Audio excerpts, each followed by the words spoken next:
Imagine a routine sweep of the cosmos, a telescope array in the Atacama Desert, scanning the void for whispers of distant stars, picks up something it shouldn't, not a pulsar's rhythm or a galaxy's glow, but a pulse sharp, deliberate, repeating in a sequence that defies natural law.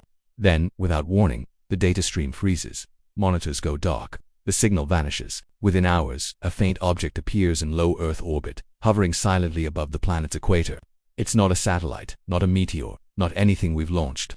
Observatories worldwide confirm it. A structure, small, metallic, and motionless, defying every model of orbital mechanics. They call it anomaly, Thatanine. Its purpose, unknown. Its origin, untraceable. But one truth cuts through the static. This thing isn't just here. It's watching. And what it's watching for might unravel everything we thought we knew about the universe. It started 3 weeks ago, unremarkable at first. The Atacama Large Millimeter Array ALMA was running its nightly scans, probing the edges of the Milky Way for signs of ancient star formation.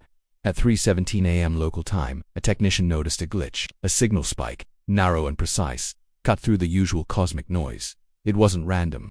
The pulse repeated every 2.718 seconds, Euler's number, a mathematical constant etched into the fabric of reality. The team recalibrated, thinking it was interference, but the signal held, stronger, clearer, broadcasting from a point just beyond the Kuiper belt. They traced its path. It wasn't coming from a star or a black hole. It was moving fast. Too fast for anything natural. Then, as they locked onto its source, the entire ALMA network crashed. Not a power surge, not a hack, every system just stopped. As if something reached in and flipped a switch. By dawn, the news had spread to other observatories. The Keck telescope in Hawaii picked up the same pulse. So did the Very Large Telescope in Chile. Each reported identical data, a sequence of pulses, mathematically perfect, cycling through prime numbers 2, 3, 5, 7, 11 before resetting. It wasn't just a signal, it was a message. But before anyone could decode it, the global astronomy network went silent. Servers wiped clean. Backups corrupted. The only evidence left was a single frame from ALMA's last transmission, a blurred image of something angular, reflective, no larger than a school bus, tumbling through space. Then, nothing. Complete blackout. 2 days later, satellite operators in Japan detected an object in orbit, 400 kilometers above the Pacific. It hadn't been there the day before. No launch records matched it. No nation claimed it. Optical telescopes zoomed in, revealing a structure smooth, faceted, like a cut gem, but with no visible propulsion. No thrusters, no solar panels. It just sat there, perfectly stationary, ignoring the pull of gravity and the drag of Earth's atmosphere.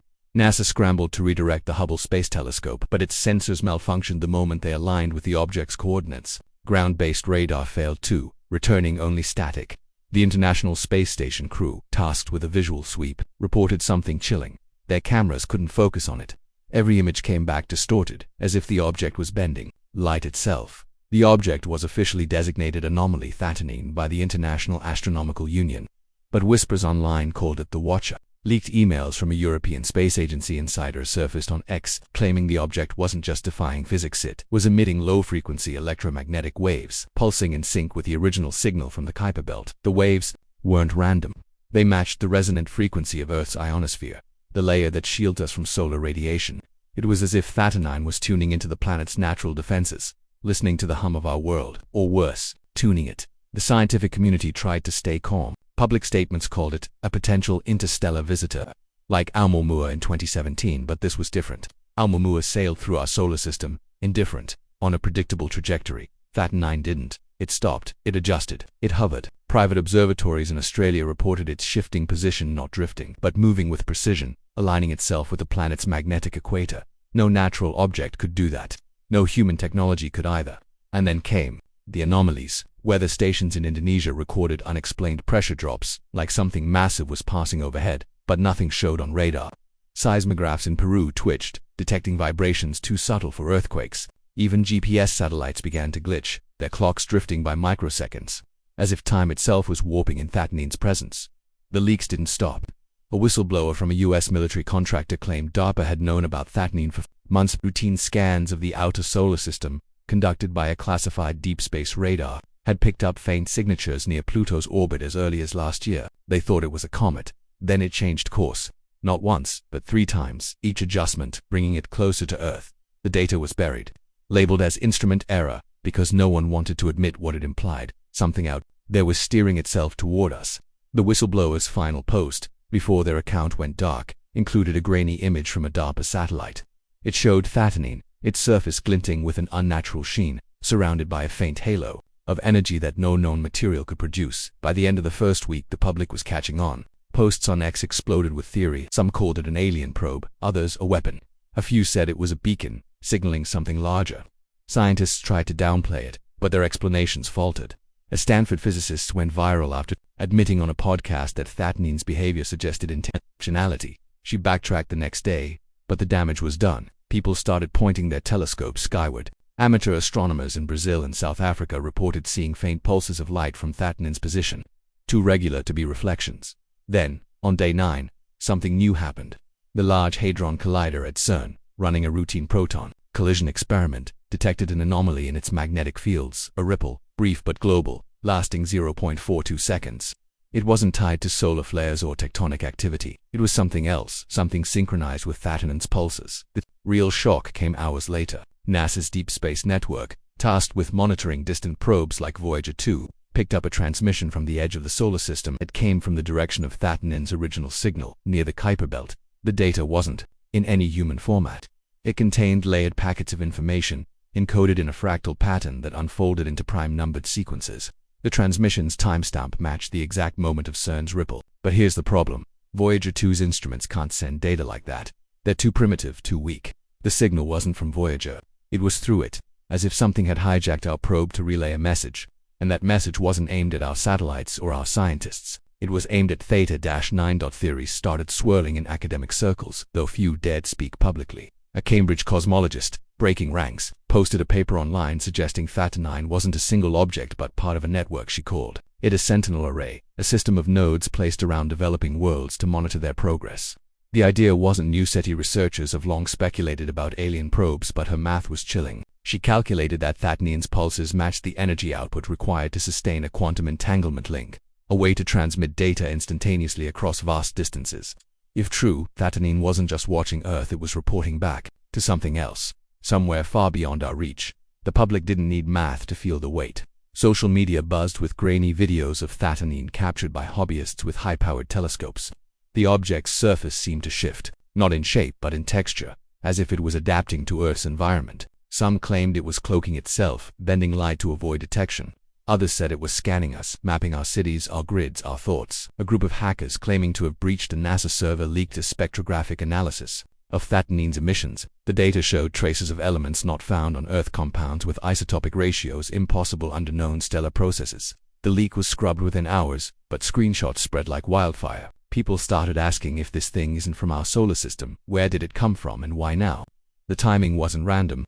In the months before Thatanine's appearance, humanity had crossed several technological thresholds. Quantum computers at MIT achieved stable entanglement at room temperature. A private company in China launched an AI-driven satellite capable of autonomous navigation. CERN announced progress on detecting gravitational waves from particle collisions, a step toward manipulating space-time. Each breakthrough pushed us closer to what some call the technological singularity, a point where our advancements trigger irreversible change. The Cambridge cosmologist argued this wasn't a coincidence. Thatanine, she said, might be here because we've tripped a cosmic wire, signaling to whoever or whatever built it that we're ready. Ready for what? She didn't say. By the second week, governments stepped in. Official statements urged calm, calling Thatanine a natural phenomenon under investigation. But their actions told a different story. Satellite launches were postponed. Military bases went on high alert. A leaked memo from the Pentagon revealed plans to deploy a high-altitude EMP weapon designed to disable rogue satellites. The target wasn't named, but everyone knew. Meanwhile, Thatanine stayed put, unmoved by our panic. It didn't attack, didn't communicate, didn't budge. It just watched. Its pulses grew stronger, now detectable by civilian radio telescopes. They weren't random noise, they carried a structure, a rhythm, like a heartbeat echoing through the ionosphere. Then came the third week. Observatories in Antarctica, shielded from urban interference, picked up a second signal, not from Thatanine, but from deep space, near the Oort cloud. It mirrored the first signal, same frequency, same prime-numbered sequence, but it was slower, heavier, as if something massive was broadcasting. Telescopes turned toward the source, but saw nothing. No light, no heat, just the signal. The few scientists willing to speak publicly called it a shadow source, a term that sent chills through online forums. Was it another object, a fleet, or something too vast to see? The speculation spiked when a Russian radio telescope detected a third signal, this one from the opposite side of the solar system.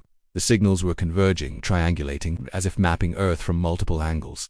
The most unsettling discovery came from a team of quantum physicists in Tokyo. They'd been running experiments on quantum entanglement, trying to scale up particle interactions. During a test, their equipment registered an external influence, a subtle shift in the entangled particles, as if something was interfering with their quantum state.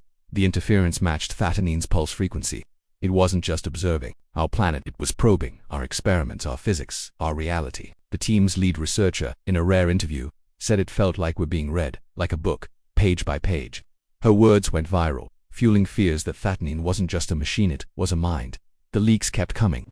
A document from the European Space Agency, marked classified, surfaced on X. It described Thatanine as exhibiting adaptive resonance, an ability to adjust its emissions to match Earth's electromagnetic field. The document speculated it could be preparing the planet for something: a signal amplification, a power surge, or worse, a reset. The term reset sent shockwaves through the scientific community.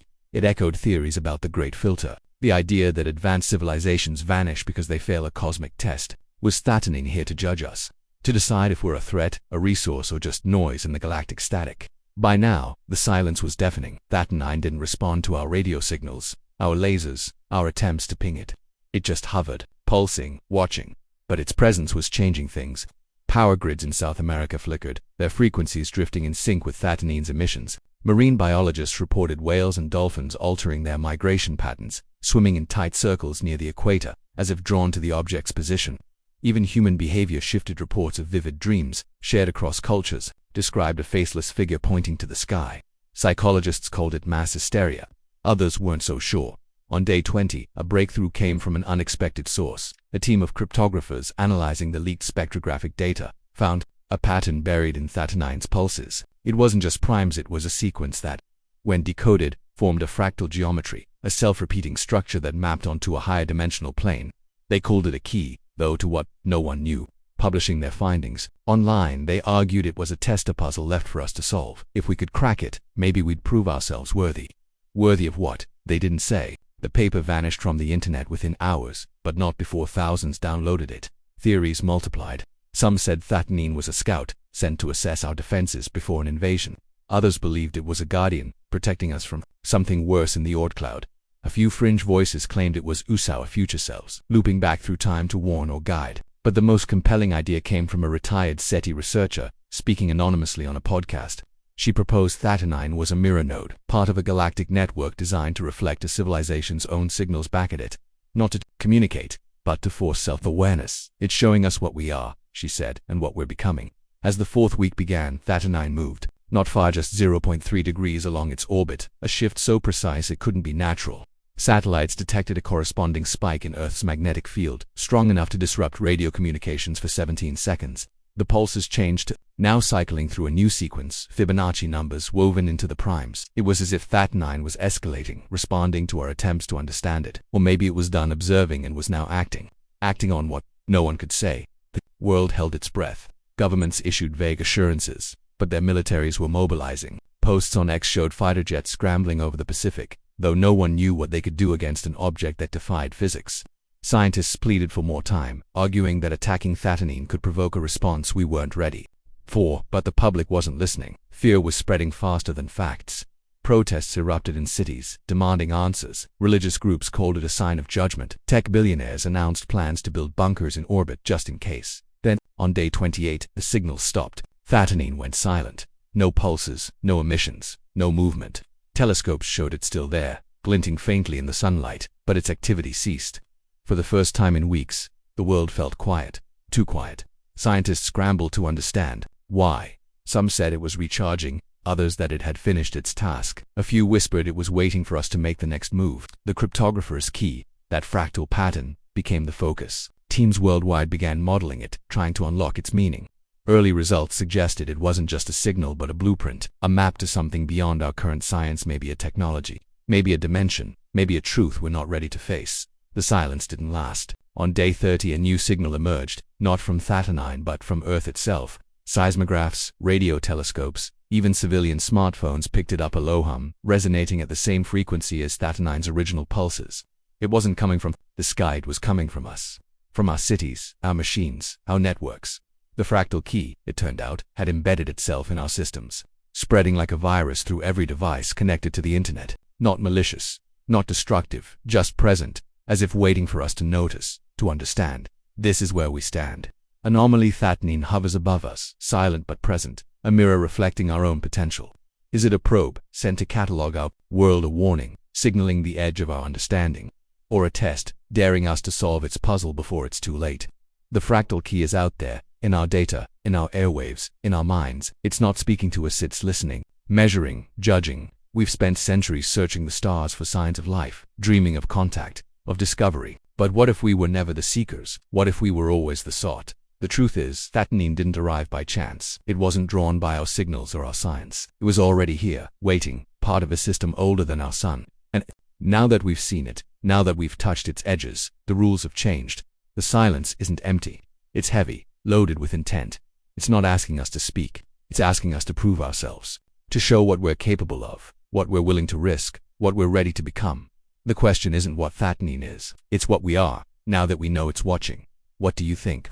Is this a challenge we can meet, or a line we've already crossed? Share your thoughts below. Subscribe for more truths the world isn't ready to face. And remember, the scariest discoveries aren't the ones we find out there. They're the ones that find us.